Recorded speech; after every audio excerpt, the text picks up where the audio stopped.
सोने की चिड़िया भारतवर्ष का पुराना नाम, मतलब हमारा देश भारत, जिसे कि सोने की चिड़िया बोला जाता था। प्राचीन समय में भारतवर्ष के पास बहुत ज़्यादा सोना हुआ करता था, लेकिन बहुत सारे लोगों को ये नहीं पता कि भारतवर्ष के पास इतना ज़्यादा सोना कहाँ से आया।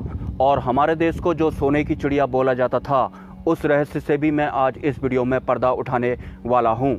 बहुत ही कम लोग इस परम सत्य को जानते हैं कि हमारे देश को सोने की चिड़िया क्यों कहा जाता था, और भारतवर्ष में जो बहुत सारा सोना हुआ करता था वो कहां से आया था। जैसा कि आपने सुना होगा, हमारे देश को विश्व गुरु कहा जाता है, क्योंकि प्राचीन समय से ही हमारे देश में उच्च स्तरीय ऋषि मुनि या फिर साधु संत जन्म लेते आए हैं। तो प्राचीन समय में जब भारत को सोने की चिड़िया बोला जाता था, ऐसा नहीं था कि भारतवर्ष के पास बहुत सारी गोल्ड की खानें थी। एक्चुअल में प्राचीन समय के ऋषि मुनियों को सोना बनाने की विधि पता थी। मतलब जिस भी ऋषि मुनि को सोना बनाने की विधि पता लग जाती थी, उसके बाद वो किसी भी धातु को सोना बना सकते थे। लेकिन बात इस विधि तक ही सीमित नहीं है। एक्चुअल में जिस सोने की चिड़िया के बारे में आपने सुना है, वो एक यक्षिणी हुआ करती थी, और अगर पात्रता रखने वाला साधक उस यक्षिणी को सिद्ध कर लेता था, तो सर्वप्रथम प्रत्यक्ष रूप में उस यक्षिणी के दर्शन एक सोने की चिड़िया के रूप में होते थे। और जिस भी साधक से वो सोने की चिड़िया यानी कि यक्षिणी सिद्ध हो जाया करती थी, उस साधु संत को सोना बनाने में भी सिद्धि प्राप्त हो जाती थी। तो सोने की चिड़िया जो कि एक यक्षिणी हुआ करती थी, और जैसा कि आप जानते हैं कि यक्षिणी जो होती हैं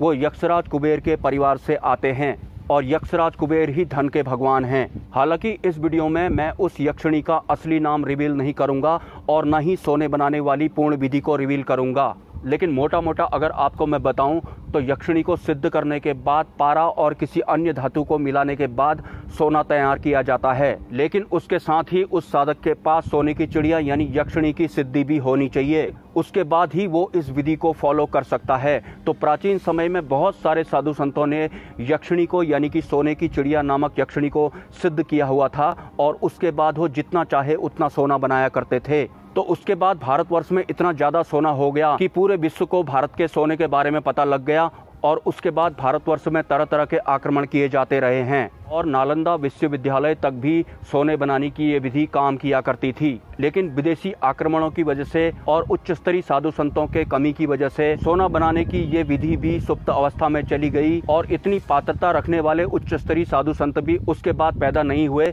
कि वो उस यक्षिणी को सिद्ध कर लें। कई विदेशी आक्रांताओं को इस बात की भनक लग चुकी थी कि भारतवर्ष के जो ऋषि मुनि होते हैं, तो जैसे ही विदेशी आक्रांताओं को भनक लगी कि भारतवर्ष के पास कुछ ऐसा जादू है जिससे वो सोना बना सकते हैं, तो उस पद्धति को चोरी करने के लिए या फिर लालच लेकर वो भारतवर्ष में आते रहे हैं, और इसी वजह से प्राचीन समय से भारत में कई सारे आक्रमण भी होते रहे हैं। और सिद्धि तो ऐसी होती नहीं है कि कोई ऋषि मुनि किसी विदेशी आक्रांता को बता रहे हैं कि तुझे ये मंत्र जप करना पड़ेगा, उसके बाद तुझे ये सोने की चिड़िया वाली यक्षिणी प्रत्यक्ष रूप में दर्शन देगी, और उसके बाद तुझे वरदान दे देगी कि आज के बाद तू सोना भी बना सकता है। यक्षिणी को सिद्ध करने के लिए तो इंसान में खुद ही पात्रता होनी चाहिए। हालांकि विदेशी आक्रांता सिर्फ इतना ही आइडिया लगा पाए कि पारे के साथ कुछ अलग तत्व मिलाकर सोना बनाया जा सकता है, और वो काफी हद तक कामयाब भी रहे। अमेरिका ने अपने साइंटिस्ट की मदद से पारे के साथ अलग अलग तरह के धातुओं को मिलाकर कई तरह के प्रयोग किए, और वो सोना बनाने में कामयाब भी रहे।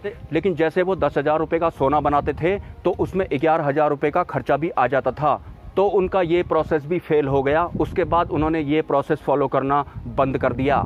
लेकिन एक्चुअल में हमारे देश को जो सोने की चिड़िया कहा जाता था, उसका लिंक सूक्ष्म जगत की शक्तियों से यानी कि सोने की चिड़िया नामक एक यक्षिणी से हुआ करता था। हालांकि आपने बहुत सारे यक्षिणियों के नाम सुने होंगे, लेकिन सोने की चिड़िया वाली जो यक्षिणी थी, उस यक्षिणी का ओरिजिनल नाम मैं इस वीडियो में रिवील नहीं कर पाऊंगा। और बहुत सारे साधु संत आज भी ऐसे हैं जो सोना बनाने वाली इस विधि को पूर्ण रूप से जानते हैं, लेकिन वो कभी इस विधि को रिवील नहीं करेंगे, क्योंकि अगर दोबारा से हम सोना बनाना शुरू कर देते हैं तो फिर से हमारा भारतवर्ष लालची विदेशी आक्रांताओं की नज़र में आ जाएगा। और हमारे ही समाज में कुछ ऐसे निम्न स्तरीय साधु संत भी होते हैं कि अगर कोई उच्च स्तरीय साधु संत उन्हें कोई विधि या फिर किसी सिद्धि के बारे में नहीं बता रहा होता है, तो वो उनकी ही गोपनीयता को भंग करने लगते हैं, और यही प्राचीन समय में भी हुआ था। और सोने की चिड़िया नामक यक्षिणी को सिद्ध करने में एक प्रयोग और होता था।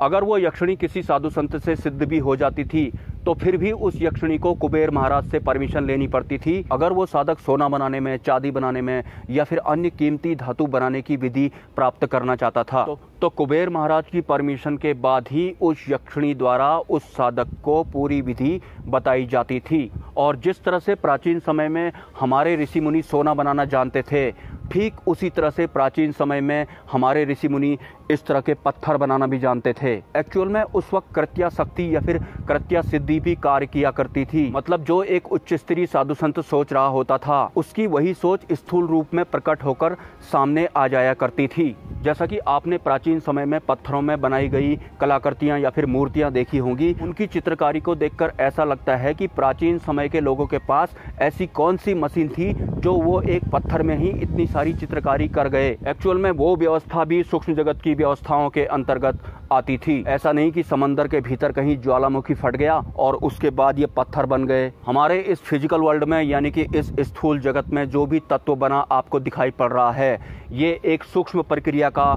रिजल्ट मात्र है। भले ही ये पत्थर हो, ये पेड़ हो, हम इंसान ही क्यों ना हो। सोना बनाने वाली यक्षिणी को सिद्ध करने की बात अगर मैं आजकल के इस फिजिकल वर्ल्ड में करूं, अगर कोई इंसान सोने की चिड़िया नामक उस यक्षिणी को सिद्ध कर भी लेता है तो उसके बाद वो बहुत सारा सोना तो बना ही लेगा, लेकिन एक दिन वो इन भोगवादी लोगों की नजर में भी आ जाएगा, भले ही वो सरकारी हो या फिर प्राइवेट ही क्यों ना हो। जैसे कि कई सारे देशों में आजकल बहुत सारे युद्ध चल रहे हैं। अगर कोई इंसान अपने वीडियो में ये बोलता है कि ये सारे युद्ध बंद करो, इससे तुम्हें कुछ नहीं मिलने वाला, मैं तुम्हें सोना बनाने की एक विधि बताता हूँ, तो हो सकता है ये सभी देश जो आजकल एक दूसरे के ऊपर बम फेंकने में लगे हुए हैं, ये युद्ध रोक दें।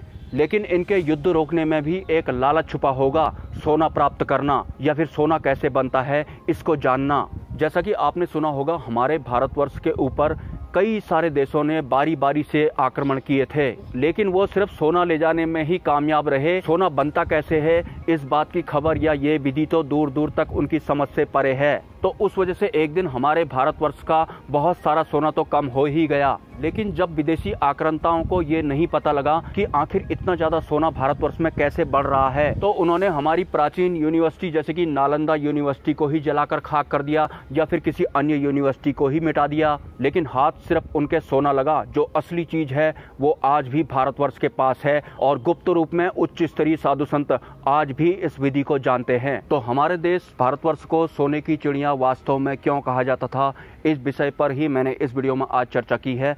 अगर आप इस चैनल को सपोर्ट करना चाहते हैं तो इस वीडियो के कमेंट सेक्शन में आपको एक UPI ID मिल जाएगा। स्वेच्छा से आप सपोर्ट कर सकते हैं, कोई ज़बरदस्ती नहीं है। मिलते हैं नेक्स्ट वीडियो में। ब्रह्मा, विष्णु, महेश, जय मां पराशक्ति।